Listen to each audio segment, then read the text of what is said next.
Bos días a todos e a todas. Vamos a reanudar as nosas clases neste período de confinamento e imos a facelo abordando un novo tema ademais que resulta bastante interesante, xa que nos abre a porta a ese fascinante e maravilloso mundo clásico, o mundo grego e o mundo romano. De feito, imos comenzar hoxe falando sobre a antigüedade clásica, sobre os mundos dos antigos gregos. Empezaremos falando sobre quenes eran, onde viviron e cando viviron, para continuar facendo unha referencia ás distintas etapas nas que podemos dividir este período, analizar a súa organización política, as súas creencias, a súa arte e finalizar cos aportes fundamentais que fixeron tanto o mundo da filosofía, da ciencia e tamén da arte da literatura en xeral. Os antigos gregos, onde e cando viviron? Resulta imprescindible, cando nos plantexamos abordar un tema como este, facer referencia á localización xeográfica desta civilización. A civilización grega xurde no Mediterráneo oriental, de feito no extremo máis oriental do mar Mediterráneo.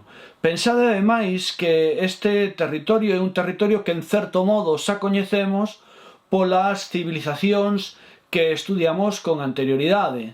Nos vimos o mundo mesopotámico en Asia Menor, vimos tamén o mundo exipcio en África, pero unha característica en común que tiñan estas dúas civilizacións é que ambas as dúas eran porta de contacto con este mar, de acordo co mar Mediterráneo. Agora vemos como, de ser límite de civilización, o Mediterráneo vaise a convertir no epicentro, no punto central da mesma. Así vemos como o mundo grego aparece no sur da península dos Balcáns e progresivamente irase estendendo tanto polas illas do mar Exeo como polas illas do mar Xónico, así como polas costas de Asia Menor e incluso polo Mediterráneo occidental, chegando a cadar espacios tan distantes e máis para as características técnicas e tecnolóxicas da época como poden ser o Mediterráneo español na Península Ibérica. Decir que a xeografía deste espacio, deste territorio, resulta tremendamente complexa. Os vales do mundo balcánico, os vales dos Balcáns, son moi estreitos e as montañas son realmente elevadas, o que vai a permitir ou o que vai a dar lugar a unha compartimentación do territorio. E esta compartimentación do territorio, a consecuencia que vai a ter dende a perspectiva da organización política, vai a ser que estos espacios permanezan en certo modo illados entre sí.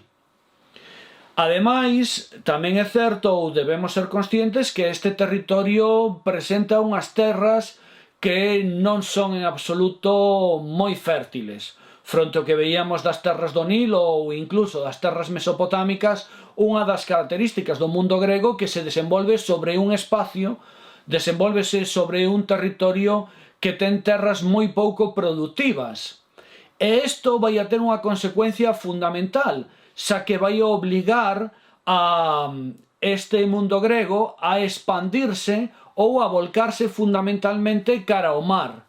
Un mar que vai a ser, en certo modo, o maior proveedor das súas fontes de subsistencia, porque neste mar obterán alimento e este mar tamén vai a ser favorecedor da actividade comercial, que vai a ser unha das características deste mundo. Decir que os gregos non foron, debido a este proceso de compartimentación do territorio, un estado unificado, senón que eran un montón de vales e illas independentes, pero que tiñan unha serie de elementos en común, como poden ser a fala ou a cultura en xeral e incluso a religión, os deuses, ata o extremo que, a pesar de que, como decía, non eran un estado unificado, sí que tiñan unha sensación de pertenza moi importante, chegando a denominar a este territorio ocupado pola civilización grega a Hélade, que significa a terra dos gregos. E é precisamente aquí, nesta Hélade, un territorio variable que vai a ir estendéndose progresivamente, que non ten os mismos límites de maneira continua. Como digo, estos límites van a ser modificados a medida que o mundo grego vaya expandíndose, e no cal nos vamos a centrarnos a partir de agora. As etapas da historia de Grecia. Cando falamos da antiga Grecia, vamos a falar dun período de tempo bastante dilatado, que podemos compartimentar a súa vez en tres grandes etapas. A máis antiga será a época arcaica, que irá ou abarcará dende o século IX a.C. ata o século VI a.C. Grecia clásica ou etapa clásica, que comprenderá dende o século V a.C. ata a primeira mitade do século IV a.C. Por último, pechará esta compartimentación, pechará este mundo grego, o período helenístico, que abranguerá dende os mediados, máis ou menos, do século IV ata o século I a.C. A orixe da civilización grega.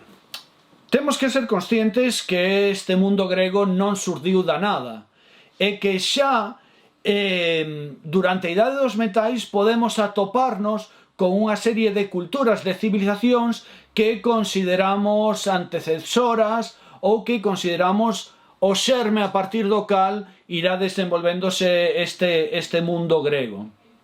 Así, a máis antiga destas civilizacións que surde durante a Idade dos Metais será a civilización cretense ou a civilización minoica.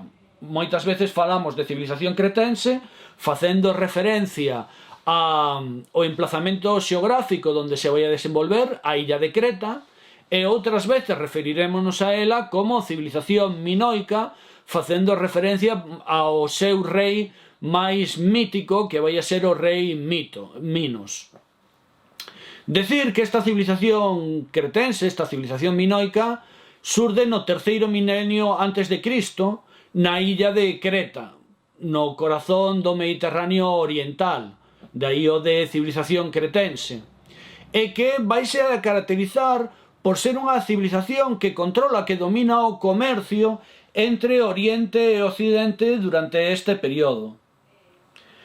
A súa organización política, a pesar de que a distancia temporal e a falta de fontes históricas que nos permitan ter un coñecemento máis profundo, podemos decir que era unha monarquía que concentraba amplios poderes e dos cales o máis importante é o famoso e lendario rei Minos, que en certo modo tamén nomea a esta civilización, daí o de civilización minoica, como comentaba con anterioridade.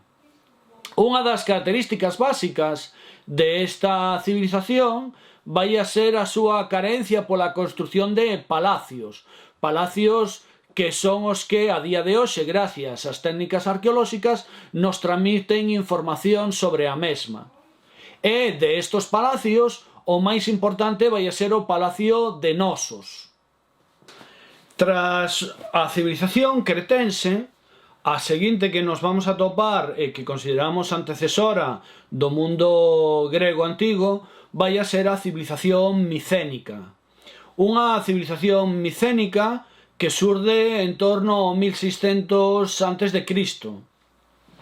Esta civilización xurde, como digo, fruto de unha invasión, que é a invasión aquea. Os aqueos eran un pobo chegado do norte que se van a instaurar nos Balcáns durante este período e, polos restos arqueolóxicos que conservamos, van a construir cidades amuralladas. Unhas cidades amuralladas das cales o mellor exemplo é a cidade de Micenas.